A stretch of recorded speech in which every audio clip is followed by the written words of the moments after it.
찾으셨으면 아멘. 여호와의 영이 사울에게서 떠나고 여호와께서 부리시는 악령이 그를 번뇌하게 한지라. 사울의 신하들이 그에게 이르되 보소서 하나님께서 부르시는 악령이 왕을 번뇌하게 하는즉 원하건대 우리 주께서는 당신 앞에서 모시는 신하들에게 명령하여 수금을 잘 타는 사람을 구하게 하소서. 하나님께서 부리시는 악령이 왕에게 이를 때에 그가 손으로 하면 왕이 나으시리이다 하는지라. 사울의 신하에게 이르되 나를 위하여 잘 타는 사람을 구하여 내게로 데려오라 하니 소년 중 한 사람이 대답하여 이르되 내가 베들레헴 사람 이새의 아들을 본즉 수금을 탈 줄 알고 용기와 무용과 부견이 있는 준수한 자라. 여호와께서 그와 함께 계시도이다 하더라. 사울이 이에 전령들을 이새에게 보내어 이르되 양치는 내 아들 다윗을 내게로 보내라 하매 이새가 떡과 한 가죽 부대의 포도주와 염소 새끼를 나귀에 실리고 그의 아들 다윗을 시켜 사울에게 보내니 다윗이 사울에게 이르러 그 앞에 모셔 정해 사울이 그를 크게 사랑하여 자기의 무게를 드는 자로 삼고 또 사울이 이새에게 사람을 보내어 이르되 원하건대 다윗을 내 앞에 모셔서게 하라. 그가 내게 은총을 얻었느니라 하니라.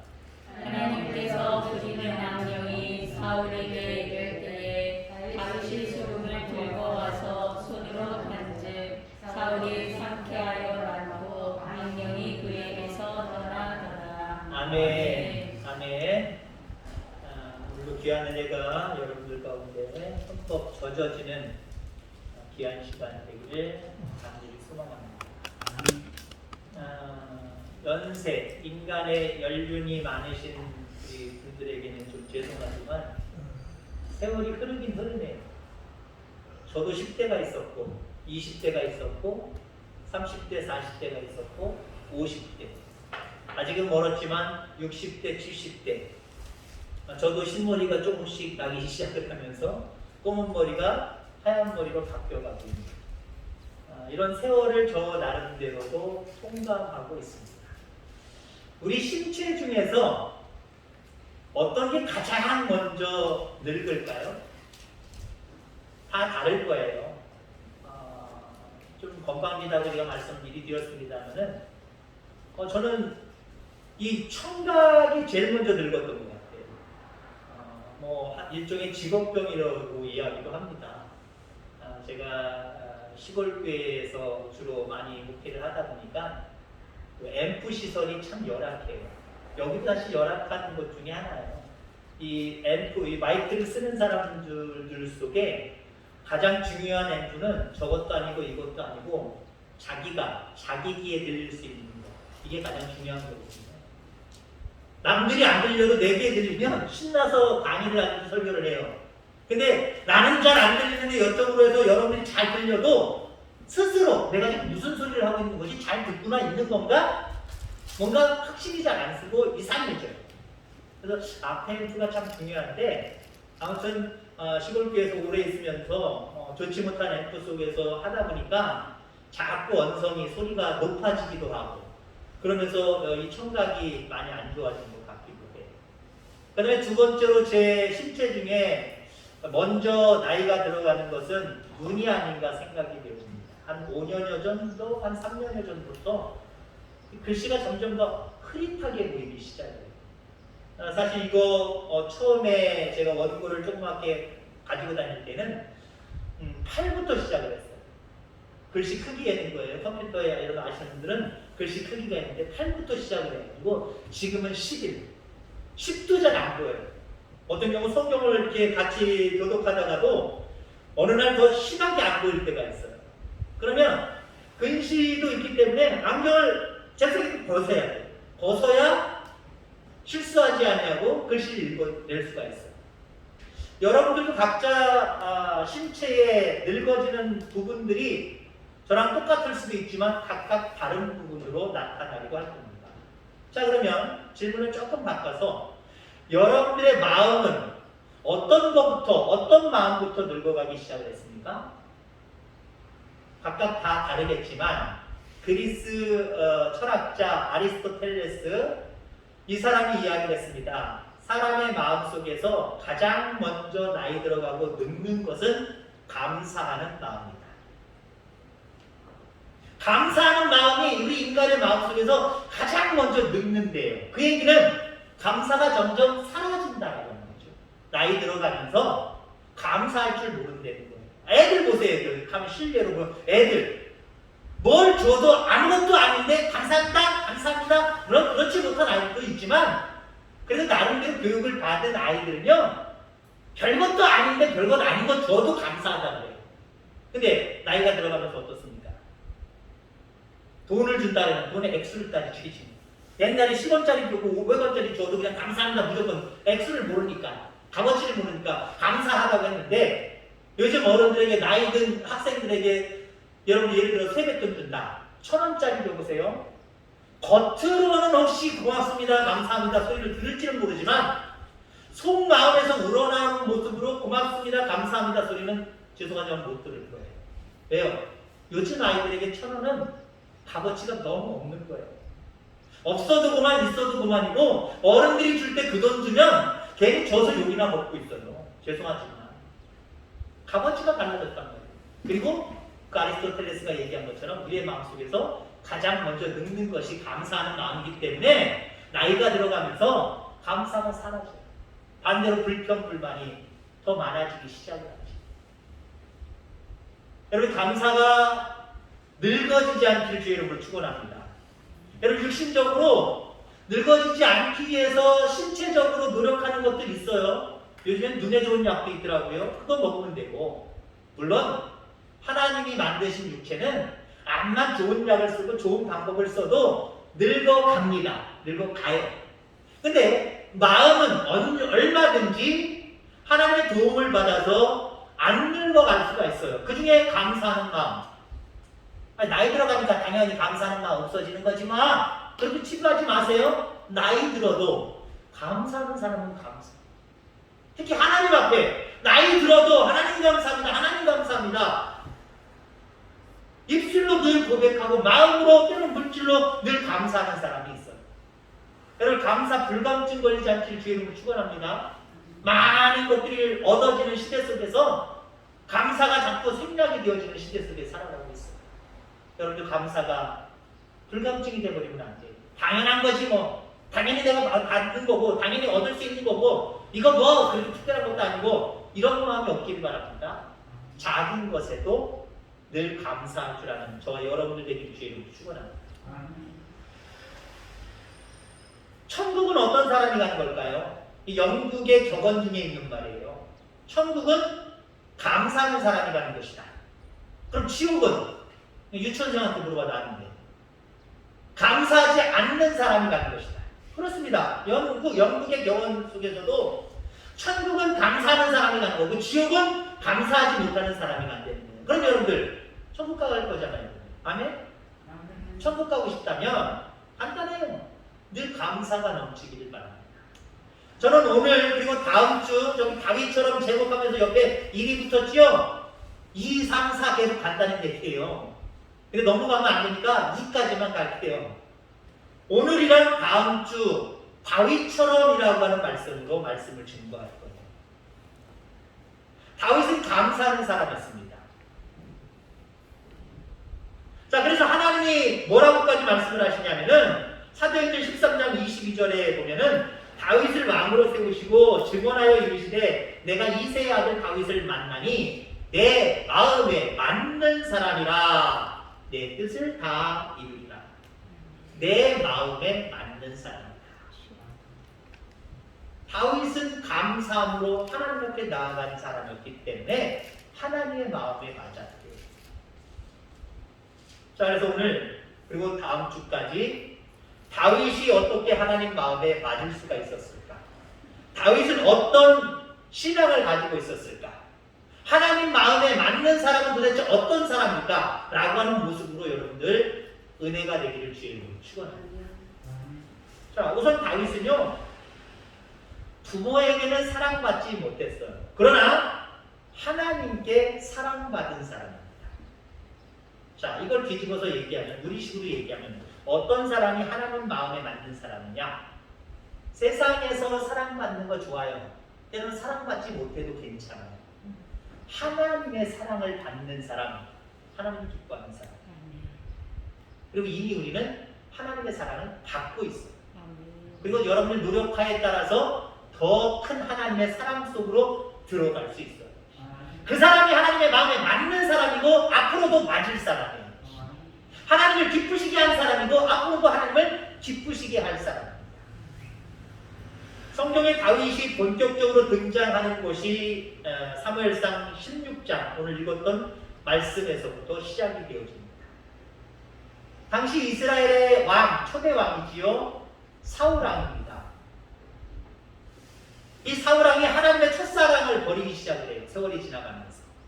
그리고 하나님의 뜻을 거스리고 자꾸 자기를 드러내고 자기를 높이려고 해요. 그러다 보니까 하나님께서 그를 왕으로 세우신 것을 후회하시고 다음 왕을 세울 작업을 시작을 하시지요. 그래서 사무엘 선지자에게 다음 왕으로 세울 사람에게 네가 가서 기름을 부어라. 그래서 이 사무엘 선지자가 인도함을 받은 집이 이새의 집입니다.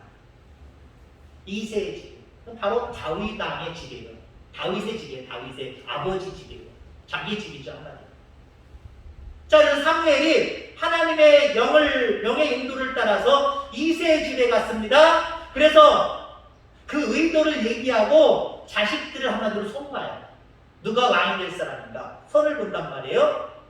첫 번째부터 사무엘 선지자가 마음에 쏙 들어버렸어요. 첫 번째 아들이 바로 엘리압입니다. 그는 키가 컸어요. 잘생겼습니다. 키가 크고 잘생겼으니까 하나님이 이새의 집으로 가라고 했는데 바로 이 첫째 아들을 두고 얘기하는 거구나. 그래서 하나님의 명령대로 그에게 기름을 부으려고 했어요. 기름을 부어서 안 쌀려고 했어요. 그때 하나님이 정지 명령을 내리시지요. 걔 아니야. 뭐라고 구체적으로 말씀을 하시냐면 사무엘상 16장 7절에 보니까 그의 용모와 키를 보지 말라, 내가 이미 그를 버렸다라고 말씀을 하시면서 내가 보는 것은 사람과 같지 아니하니 사람은 외모를 보거니와 나 여호와는 중심을 본다라고 말씀을 하고 있어요. 이 첫째 아들 엘리압은요, 첫째 아들이기 때문에도 그렇고 키도 크고 잘생겼기 때문에 많은 사람들의 사랑을 받았어요. 많은 사람들의 사랑을 받았지만 오늘 하나님 뭐라고 말씀하시냐면 내 사랑은 못 받는 사람이다. 나는 이미 그를 버렸대요. 하나님 사랑하지 않는다는 거지. 사랑하는데 왜 버려요? 사랑할 만한 구석이 죄송하지만 그에게 없었기 때문에 나는 그를 버렸기 때문에 그에게 너는 용모를 보고 외모를 보고 안수하려고 하고 기름 부으려고 하는 거 하지 마. 자, 그래서 아니라고 말씀을 하시니까 이새를 통해서 다른 아들 계속 둘째 셋째 계속 부르기 시작을 합니다. 다 봤어요. 근데 하나님이 아무 어떤 사인이 없어요. 명령이 없어요. 그냥 바로 그에게 기름을 부어라 라고 하는 말씀이 없어요. 그래서 사무엘이 이새에게 이야기를 합니다. 더는 아들들이 없느냐? 또 다른 아들들이 없느냐? 그때 이새가 뭐라고 얘기했습니까? 막내가 있는데 막내는 들에 나가서 지금 양떼를 돌보고 있습니다. 여러분들 이게 말이 된다고 생각하세요? 말이 된다고 생각하세요? 여러분들 예를 들자면 우리 집에 지금 뭐 한국에 오셨습니다만 예를 들어서 미국에 수년 동안 가 계시다가 저희 부모님이 오신다고 얘기를 해보세요. 그럼 여러분들 특별히 뭐 어려운 가운데 있는 자녀들은 아니지만 저는 모든 내 자녀들, 내 아들, 딸들 다 놓아야 되는 거예요. 뭐 물론 학교 가서 공부하는데 말아 그럴 수는 없고 아무튼 우리 부모님이 계시는 그 시간 동안 한 번이라도 얼굴 보일 수 있도록 오라고 하는 거예요. 왜? 언제 또 미국으로 들어가실지 모르니까. 언제 또 가실지 모르니까. 근데 생각해 보세요. 하나님의 명령에 의해서 하나님의 사울을 버리시고 니네 집에서, 이 상태에 니네 집에서 왕이 될 만한 사람이 있다고 해서 여기까지 왔다. 그 아들들을 보고 싶다. 한마디로 사전에 얘기했든지 사전에 얘기하지 않았어도 그가 분명히 첫째 아들부터 시작해서 모을 수 있는 시간적인 여유가 있었단 말이에요. 근데 다윗은 지금 없어요.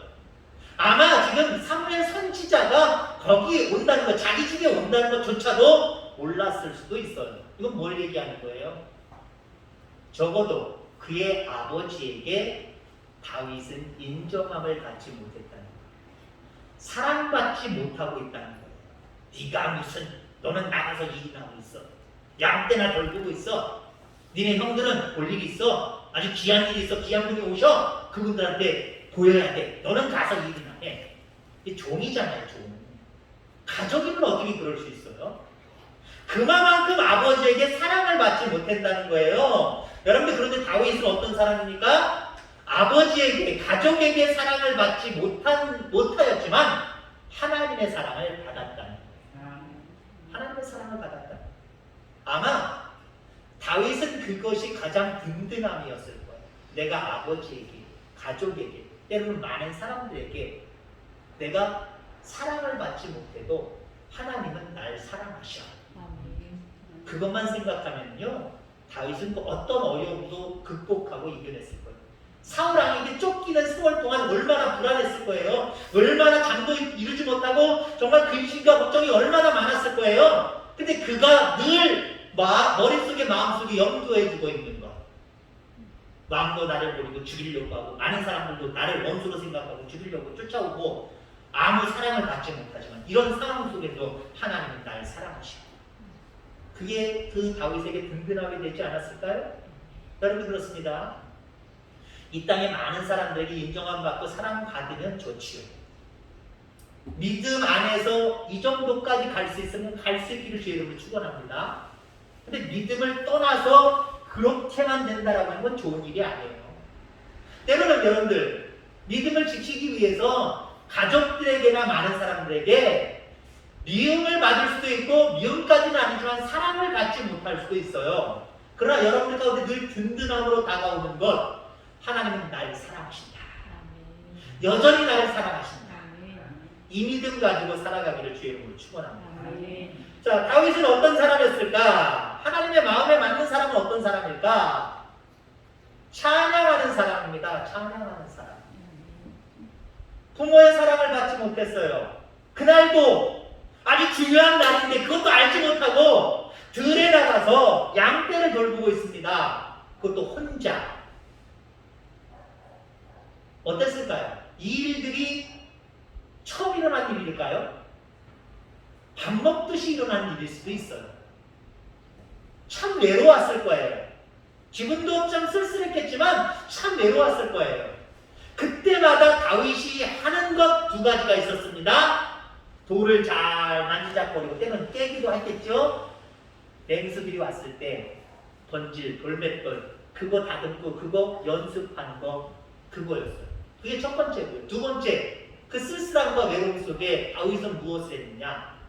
수금을 연주하며 찬양하는 것을 즐겼습니다. 여러분, 그렇습니다. 하나님은 우리가 찬양하는 걸 대단히 기뻐하십니다. 마음에 들어 하십니다. 여러분, 늘 찬양하는 삶을 살아가기를 주의 이름으로 축원합니다. 찬양이 끊기면 안 돼요. 찬양이 끊기면은요, 말씀에도 영향이 있고요, 모든 신앙생활에 영향이 있어요.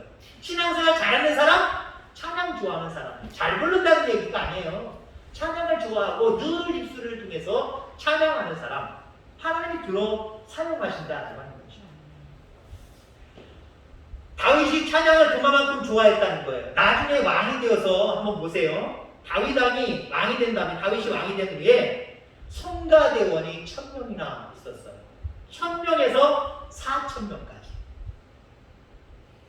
거기에다가 288명의 관현악대가 있어서 늘 찬양이 다윗과 함께 멈추지 않았습니다. 궁궐에서 멈추지 않았고 그 어떤 행사 속에서도 찬양이 멈추지 않았습니다. 여러분, 그렇습니다. 직장에서든 가정에서든 교회에서든 마찬가지고 모든 여러분들의 삶의 자리에서 늘 찬양하는 그런 여러분들 되셔서 하나님 마음에 늘 쏙 드는 그런 여러분들 되기를 주의 이름으로 축원합니다. 자, 마지막으로 다윗은 어떤 사람이었는가? 하나님의 마음에 맞는 사람들은 어떤 삶을 살아가야 되느냐? 하나님만 의지하는 사람입니다. 다윗은 하나님만 의지했어요. 사무엘상 17장 오늘 읽었던 말씀 그 바로 다음으로 넘어가면 유명한 장면이 나오지요. 유명한 사건의 이야기가 나옵니다. 블레셋의 골리앗 장군과 다윗의 싸움, 블레셋과 이스라엘 백성들 간의 큰 싸움, 거기에서 대승을 거두 이스라엘이 다윗이 앞장서서 대승을 거두잖아요. 뭐 길게 얘기하지는 않겠습니다만은 다윗이 어떤 사람이에요? 1대1로 붙을 수 없는 사람이에요. 1대1로 싸워서 승리할 구석이 1도 없는 강력한 강적이 바로 골리앗입니다. 2m가 넘어요. 그의 무기만 해도 이루 헤아릴 수 없는 완벽함을 가지고 있어요. 완벽한 방어, 완벽한 방어무기 도저히 상대할 수가 없어요.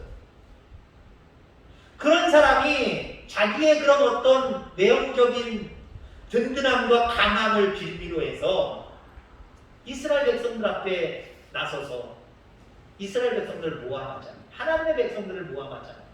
겁쟁이로 하나님을 잘 못 믿는, 믿어야 될 사람을 믿어야 되는데 안 믿어야 될 이상한 신을 만들어서 믿는 이상한 사람들로 몰아가기 시작을 하잖아요. 그리고 그 이스라엘 백성들이 믿는 하나님을 아주 깔보고 있잖아요. 그럼에도 불구하고 이스라엘 백성의 군사들은, 사울왕을 비롯해 군사들은 아무 대항을 하지 못해요. 그때 여러분 다윗이 주님을 의지하는 모습으로, 그 믿음으로 담대하게 나간 줄 믿습니다. 골리앗을 한 방에 쓰러뜨리죠. 목을 그냥 한 방에 또 베어버리죠. 그로 인하여서 도망하는 블레셋 사람들 끝까지 쫓아가서 다 진멸해버리죠. 엄청난 승리를 가져왔다고 합니다. 그러면 여기서 다윗에게는요, 도대체 자기 형들이나 그 이스라엘 백성들 군사들 이런 사람들보다 뭐가 달랐을까요? 뭐가 달랐기에 하나님이 그를 사용하셨을까요? 하나님을 의지하는 믿음이 달랐기 때문이에요. 다른 거 다르지 않았어요. 다른 게 달랐다고 한다면 오히려 자기들 형이나 이스라엘 군사들보다 훨씬 더 못한 모습으로 달랐어요. 제가 군인이 돼? 제가 블레셋의 골리앗 앞에서 안 돼, 안 돼. 왕도 말렸잖아요, 왕도. 암만 기특하지만, 야, 네가 어떻게 해? 네가 나간다니까 그럼 내 옷 한번 입어봐. 입으니까 완전히 정말 유치원생이 아빠 옷 입은 거랑 똑같잖아요. 그러니 그거 어떻게 신뢰하겠어요? 어떻게 믿겠어요? 다르면 뭔가 잘못된 모습으로, 좋지 않은 모습으로 달랐겠지요. 그러나 아까도 얘기했지만 하나님 중심을 본댔잖아요. 배경적으로는 다른 사람에 비해서 너무 다른 모습, 거기에 골리앗에 비하면 너무너무 다른 그런 모습이지만 하나님은 다윗을 특별하게 보셨어요. 왜? 하나님, 자기 자신을 믿는 믿음이 이 사람들보다 훨씬 더 나았기 때문에. 예수 이름의 능력, 권세를 그는 믿었잖아요. 나아가면 나를 보호하실 뿐만 아니라 나를 통해서 하나님의 영광이 드러나게 그 골리앗을 무너뜨릴 것을 그는 확신했잖아요. 그냥 확신이 아니잖아요. 하나님을 믿는, 하나님을 제대로 믿는 믿음 안에서 하나님을 온전히 알았기 때문에 그러한 담대함이 있었던 거예요. 그런 믿음의 용단이 있었다라고 하는 겁니다. 결국 그의 고백대로, 그의 말대로, 그의 믿음대로 골리앗을 쓰러뜨릴 수가 있었습니다. 그리고 이스라엘 백성들이 대승하게 되죠.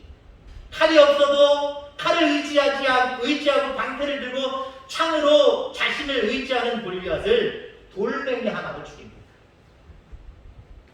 이러한 상황을 겪은 다윗이 시편에서 고백을 하잖아요. 바로 사무엘상 17장 이 사건을 두고 하나님 앞에 고백을 합니다. 나의 힘이신 여호와여, 내가 주를 사랑하나이다. 여호와는 나의 방패시요 나의 구원의 뿌리시요 나의 산성이시로다. 아멘. 아까 오전에 여러분들은 무엇을 위해서 목숨을 겁니까? 라고 하는 그런 질문을 드렸어요. 오늘 이 말씀을 통해서 바라보는 것은 무엇을 나의 힘이요, 구원이요, 승리의 도구로 여기냐는 거예요. 다윗은 하나님을 구원과 승리와 모든 힘과 모든 것들의 근본으로 삼았어요. 그걸 그래서 그 예수님을 의지했어요. 그 하나님을 의지했어요. 여러분들 보세요. 이 땅에 물질을 위해서 생명을 거는 사람 있어요. 물질이 나의 힘이다, 나의 구원이다, 나의 능력이다 라고 물질을 의지하는 사람들이 있어요. 물질이 여러분들을 승리하게 할까요? 물질이 여러분들을 영원한 생명의 나라로 마지막까지 구원의 자리까지 인도할까요? 참된 구원자, 참된 도움자, 참된 반석 되지 못합니다. 되지 못해요.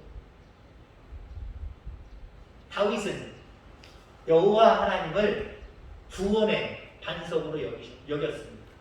도우시고 인도하시고 역사하시는 놀라운 그런 은혜의 하나님으로 여겼습니다. 그 믿음이 있었기 때문에 하나님 마음에 맞았고 하나님이 그와 함께 하심으로 말미암아 그보다 훨씬 더 좋고 신체 조건 좋고 뿐만 아니라 모든 갖춘 도구들이 다 좋았음에도 불구하고 골리앗을 이기게 하셨어요. 여러분 그렇습니다. 이 세상에 나를 도와줄 사람이 아무도 없다. 불평불만하지 마시길 바랍니다. 나에게는 백그라운드도 없다. 그 중요한 돈들도 별로 없다. 라고 하면서 여러분들 낙심하지 마시길 바랍니다. 여러분들 사랑해 주시는 하나님이 계시다.